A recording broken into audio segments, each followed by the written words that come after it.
We get on the plane, and we're flying back to New York. We're about 36,000 feet in the air. And it's a 747. There's 2 seats in an aisle, 5 seats, an aisle, and 2 seats.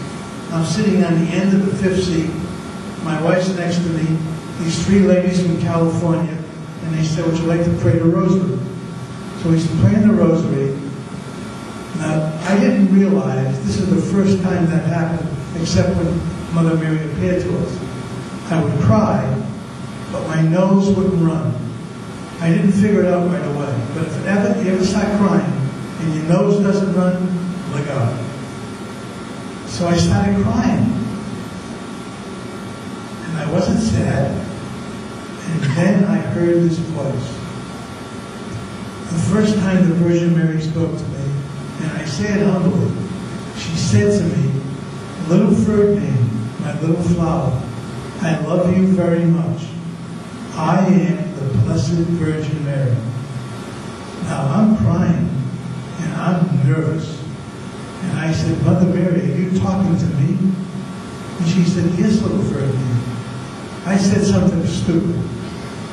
I said, "Mother Mary, you have me mixed up with someone who looks like me?" She said, "No.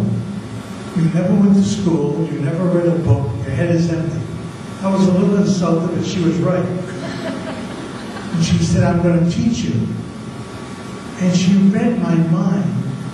And she said to me, I'm thinking I'm going to be back in school. And she answered my thought and said, "You're going to be in kindergarten.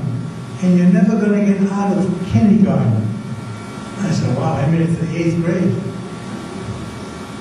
And so she said, "I want you to do something for me." 6 rows up, that woman with the blonde hair, her name is... What? Catherine. I had a stroke 3.5 years ago. You know, it's kind of nice because I don't remember nothing. Sometimes I wake up in the morning, I say, "Who are you?" So she said, "I want you to go up, her name is Catherine. I want you to give her a medal and tell her I love her very much and I'm very happy with what she did." And so I'm crying. I can't go up there, I'm embarrassed. And the tears keep coming. So I look at my wife and I said, "Barbara, could you please do this for me? Her name is Catherine. And could you go up there and give her this medal?" By the way, when I was in Medjugorje, I bought 2,000 medals. I didn't know why.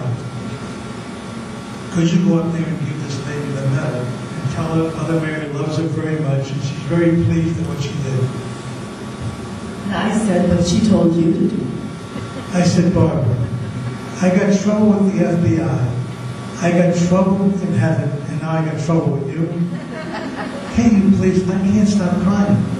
She said, "No, you have to do it." Finally, I convinced her to do it. But God doesn't want her to do it. The stewardess comes and blocks the aisle with the car. The next thing that happens, if you had a Hollywood writer write the script, they could never come up with this. A woman from the back of the plane comes up, sits side saddle on my arm of the chair, pulls a picture out of the Virgin Mary, puts it in front of me, and says to me, "Have you seen her?" I got so scared. You think it's funny. I was so nervous. I said, "I better do it. They have lightning bolts up there too." I didn't answer the woman. They moved the car. I'm still crying. I go down 6 rows. There's a guy sitting next to this woman. I'm crying. I'm crying. I said, "Sir, could I sit here?" We're 36,000 feet in the air. And he says, "Don't you have a seat?" I said, "Yes, I do, but I just want to sit here." The woman looks at me, and she didn't say anything, but that, "Don't leave, mister." She didn't want the guy to get up. The guy said, he felt bad for me. He said to me, "I'm going to go to the men's room. When I come back, you better be out of my seat." I turned sideways, and I said the dumbest thing to this woman. I said, "Catherine, I just got hired from Jesus and Mary, and I have a message for you. Mother Mary told me she loves you very much, and she's very pleased at what you did." The The woman hugs me, starts to cry, and the guy comes back. He thinks we're all nuts. He gave her the medal, and I went back to my seat, and I figured they're not going to use me anymore. I didn't do a good job. Oh, Mother Mary said. What? Oh, yeah. This woman, her husband's a doctor in California. She brought $10,000 worth of penicillin to Medjugorje, and Mother Mary was thanking me. It's a good thing I got you there. Yeah. Let me help you out here. Now you've got everybody introduced to Frederick and James, your guardian angels, and they're very important. But you didn't tell them what the visionary told us in Medjugorje when he said you have a brown scapular on. And then you got to tell them how you found out it was Frederick up in Vermont. Why don't you introduce these guys back in? Good thing I got her here.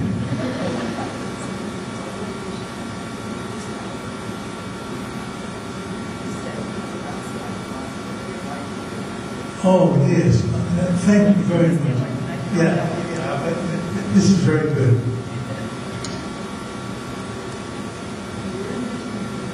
When I was in Medjugorje, a man walked up to me and said to me, "You have a brown scapular on." And I thought to myself, is he kidding? Everybody must have a brown scapular. But he answered my thought. He said, "Mother Mary told me to tell you to stop doubting." Oh, I said, they can read your mind here. I don't have any bad thoughts.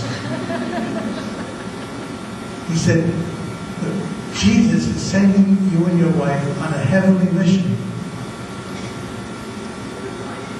Your lives were expected of you 2 years ago. You were to die. But God spared your life, and you're going on a heavenly mission. I'll have to just back up and tell you, 2 years ago, we were in New York.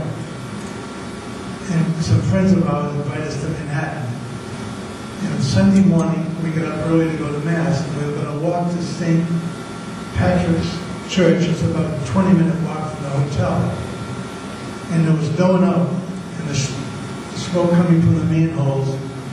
And so we're walking, and 6 guys, I don't know how old they were, probably 20, 25, they were twirling some sticks with chains, and they blocked the whole sidewalk.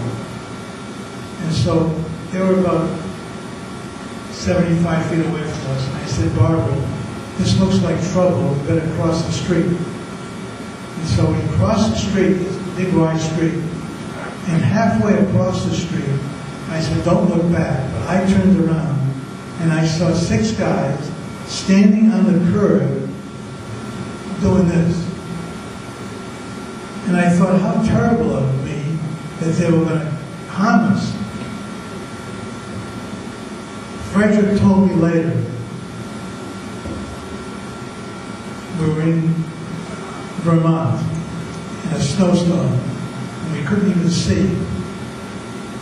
And I said, "Frederick, could you get us out of the snowstorm?"